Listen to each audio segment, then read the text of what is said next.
farmers! Welcome back to my channel, Thessalonica's Farm.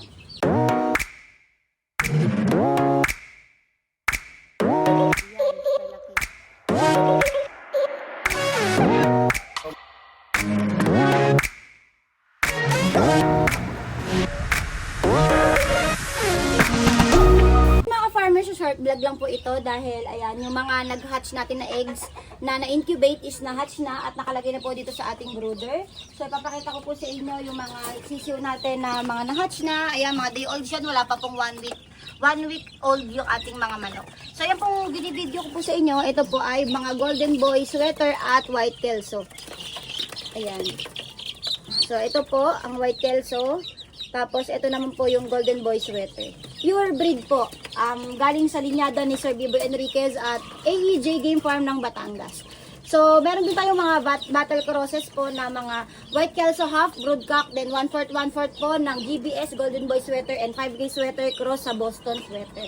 So, ito po yung iba. Yan, medyo malaki na nga to. Kita-kita na yung pakpak. Ayan. Tapos, meron din tayo dito. May mga alimbiw din tayong itim. Ayan, ganda. Tapos yung iba yan, mga mahihina pa.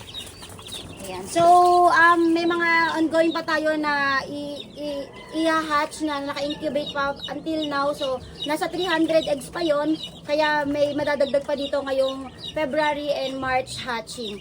So, ngayon pupunta ako ng farm dahil may pipick up sa atin doon na subscriber. So, ng 25 piraso. So, yung 5 is Golden Boy Sweater Pure at yung isang tao, 10 pieces White Kelso and 10 pieces Golden Boy Sweater Pure. So, ngayon, ibabox natin tong ating mga day olds at pupunta na tayo ng farm para intayin na lang natin yung subscriber na pipick up doon. So, samahan niyo ako mga farmers. Ayan. So, dito muna natin lalagay. So, nag-order pancit canton. So, nag-order na po ako ng box ko. Ayan. So, syempre sa ngayon, ito po muna kasi ngayon pa lang tayo nagsisimula mag-release. So, ayan. Ito yung, hiniwalay ko na pala yung, ito kaya wait lang. So, hiniwalay ko na pala yung 25 pieces. Ang gaganda, oh. Ayan. Ang lulusog. Ayan. So, ibabox na. Sige kay Andy, kuhanin natin at dadalhin na yan sa farm. So, ito mga farmers, papakita ko sa inyo before ako pumunta sa farm, yung incubator natin dito na loaded. So, ito kahapon kakaload lang ulit ng 130 piraso. So, 3 portable incubator at 2 heavy duty incubator meron tayo dito sa bahay. So, nandito sa bahay yung mga incubator ko kasi wala pa po kuryente sa farm at baka po kasi mabubukan tayo once na ang gamit ko lang doon ay generator at solar. So, kailangan kasi pag incubator, sure po na laging may electricity power kayo para hindi po masira or mabugok yung itlog. So, yan, pakita ko po sa inyo yung laman. So, ito po, yan. Ayan. So, may mga GBS, Kelso, ayan, Grey Hat, so, ayan, may mga White Kelso. Halos lahat White Kelso, tsaka GBS, Alimbiyugin, tsaka Gilmore. Ayan. So, ang hatch time nito, kailan ito mga hatch? May nakasulat din. Ay, hindi nakasulat. So, ito pala yung mga hatch siya sa March 3. Ayan, tingnan nyo. Ayan, so lahat yan sana mapisa. So, ayan. Maganda naman yung hatch rate ng ating incubator kahit portable. So, ito pangatlo, ang hatch nito, February 24. Ayan. Ayan. Tapos ito, after, kapag nililipat na lang namin dito sa heavy duty.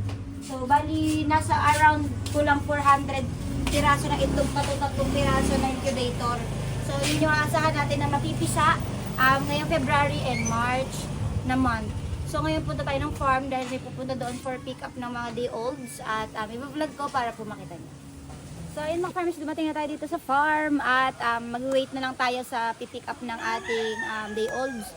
So, pakita ko sa inyo ang ating day olds na dala ko na 20 pieces, 10 pieces Golden Boy sweater, tapos yung nasa kabila 5 pieces na Golden Boy sweater. So, ito. Ayan. Kita nyo? So, ano siya? 20 piraso. So, pakitaan ko kayo ng isa. So, ito, isang White Kelso. Tapos, Golden Boy sweater. Check lang natin.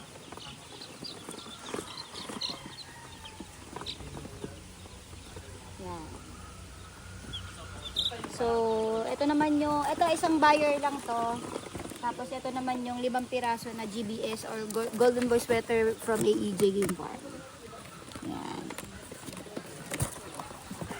So, pakita ko sa inyo yung range natin dito ng ano, ng Puti pula yun, oh. Kahit mga hati, 10 puti. ito yung range dito ng Golden Boy sweater at ng Kelso. So, kung mapapansin nyo, everyday na tayo nakakapag-collect ng mga itlog.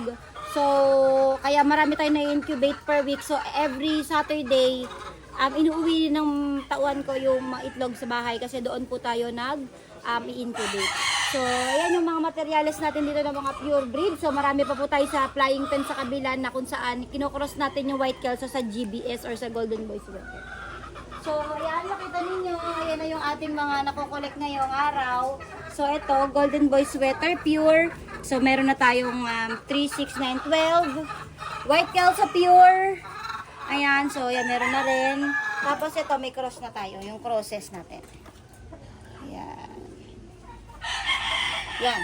So, ito mga bagong harvest. Ayan. May mga dumi pa. So, hindi mo natin sinama sa tray kasi before natin isama sa tray, so nililinis pa natin yan ng betadine. Tsaka pinupunasan po natin ng tubig na may betadine para pumawala yung bacteria ng eggshell.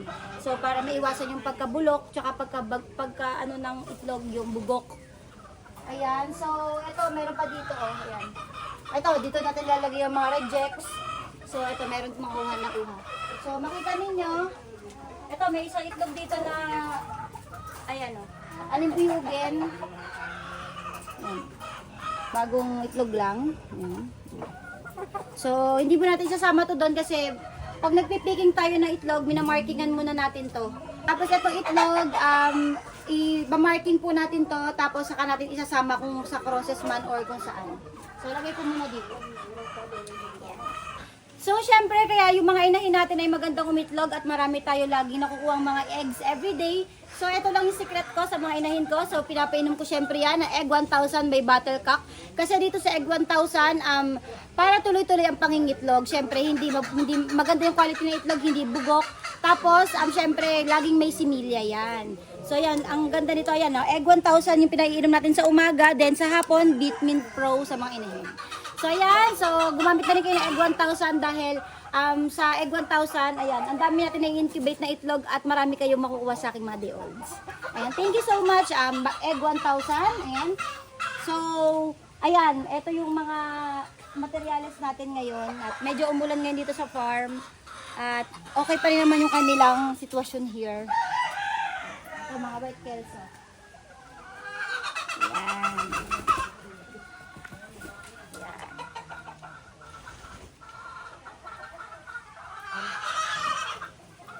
So, ngayon, hintayin na lang natin dumating yung ating So, ngayon, hintayin na natin dumating yung pipick up sa day olds. So, ngayon, hintayin na natin dumating yung pipick up sa day olds para mapakita ko sa inyo at ma-vlog ko. So, on the way, all the way from alimutan ko kung taga-saan, pero later na lang papakita ko sila sa inyo. So, yun mga farmers, na pick up na po ng ating buyer na yung 5 pieces na Golden Boy sweater. So, ayan yung picture namin. So, inihintay na lang natin is si Sir Eddie, yung bibili nitong 20 heads. So, yun pala, habang naghihintay ako, syempre, insert promotion muna tayo mga farmers. So, maraming salamat sa tumatangkilik ng Cock Scent by Thessalonica Farm at laging sold out yung ibang perfume scents natin. So, ngayon, dala ko po ay ang Cock Scent kasi naka-brown ako. Ayan, brown. Kaya, bilhin nyo na po itong Cock Scent by Thessalonica Farm Roundhead Scent. So, 85 ml na po ito. Sobrang bango. Hindi po kayo magsisisi. Pagka ito po pabango nyo, para nyo po akong kasama. At, pag ito pabango nyo sa sabungan, sure win na yan. So, ayan. So, Cock Scent by Thessalonica Farm, only 250 pesos lang sa Shopee. Sa gustong bumili, ang link nasa description box. Thank you! So yan, dumating na yung buyer natin ng 20 pieces na heads ng Golden Boy sweater and white kelso. So ito, the-transfer na natin. So pwede ko ito pakita. Sige, So ayan, si Sir Eddie. Yan. Si Sir Eddie galing pang, ano pa sir? Galing pa kayong Pasig. Ayan, thank you po. Nakarating po siya sa farm ko. So ito yung mga order ni sir na mga manok. Din close up mo. So white kelso pure and Golden Boy sweater. So, lahat po to ay puro pure blood. Galing po sa palahi natin sa AEJ. Tsaka po sa Tatay Rizal Firebird din for kay Sir B-Boy Enriquez. Ayan, si Sir Eddie na magpapalaki sa kanila. Parang bahala sa Ay, sana i-update niyo ako, Sir Eddie, ha? So, maano kasi ako sa ano po ba? Yung parang, pag inalagaan ko, binirid ko po, parang gusto ko po yung malaman pag may bumili kung kamusta, ganun. Ewan ko ba? Ba't ako ganito sa manok? Ayan. 17. 17.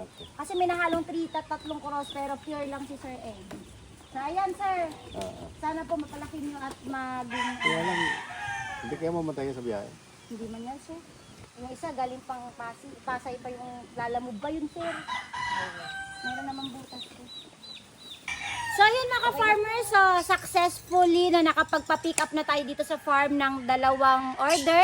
5 pieces GBS pure breed, ayan po. At ang 20 pieces po, 10 pieces white kelso at 10 pieces golden boy sweater. So, ayan rin po.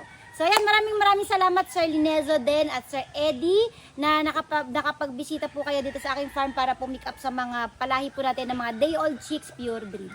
So yun, hanggang dito lang muna ang aking vlog mga farmers. Kung nagustuhan nyo itong video na to, please like and subscribe sa aking YouTube channel at i-click nyo na rin po yung notification bell para lagi kayo updated sa lahat ng videos na upload ko dito sa aking YouTube channel. Ayan mga farmers, thank you for watching and happy farming!